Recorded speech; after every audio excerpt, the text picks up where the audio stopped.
Kita telah mengetahui tauhid terbagi menjadi tiga. Tauhid ar-rububiyah, tauhid al-asma' wa sifat, dan tauhid al-uluhiyah. Tauhid rububiyah terkait dengan perbuatan Allah Subhanahu wa taala. Hanya Dia satu-satunya pencipta, pemelihara, dan pemilik alam semesta ini. Hanya Dia satu-satunya yang berkuasa melakukan apa saja di alam semesta ini pada segenap isinya. Kemudian tauhid al-asma' wa sifat terkait dengan nama-nama Allah yang maha indah dan sifat-sifat Allah yang maha sempurna, tidak memiliki cacat dan kekurangan sedikit pun. Tauhid al-uluhiyah terkait dengan bagaimana kita mengesahkan Allah Subhanahu wa taala dalam ibadah. Hanya Dia yang berhak untuk diibadahi.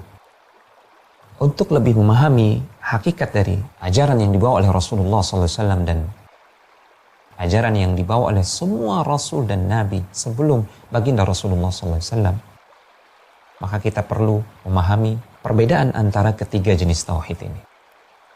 Perbedaan yang pertama, bahwasanya tauhid rububiyah dan tauhid al-asma' wa sifat melazimkan atau berkonsekuensi pada tauhid al-uluhiyah. Manakala seseorang meyakini bahwasanya Allah memiliki kekhususan dalam rububiyahnya. Hanya Dia pencipta, hanya Dia pemelihara dan pemilik alam semesta. Hanya Dia yang mengatur alam semesta ini.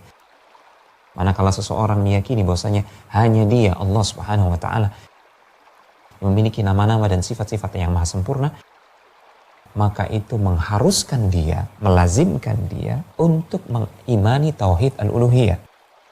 Mengharuskan dia untuk menyerahkan segenap ibadahnya kepada Allah Subhanahu wa taala.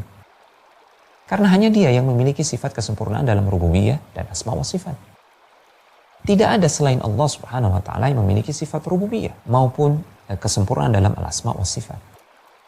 Sehingga selain Allah sama sekali tidak berhak untuk mendapatkan peribadatan dari kita sebagai hamba.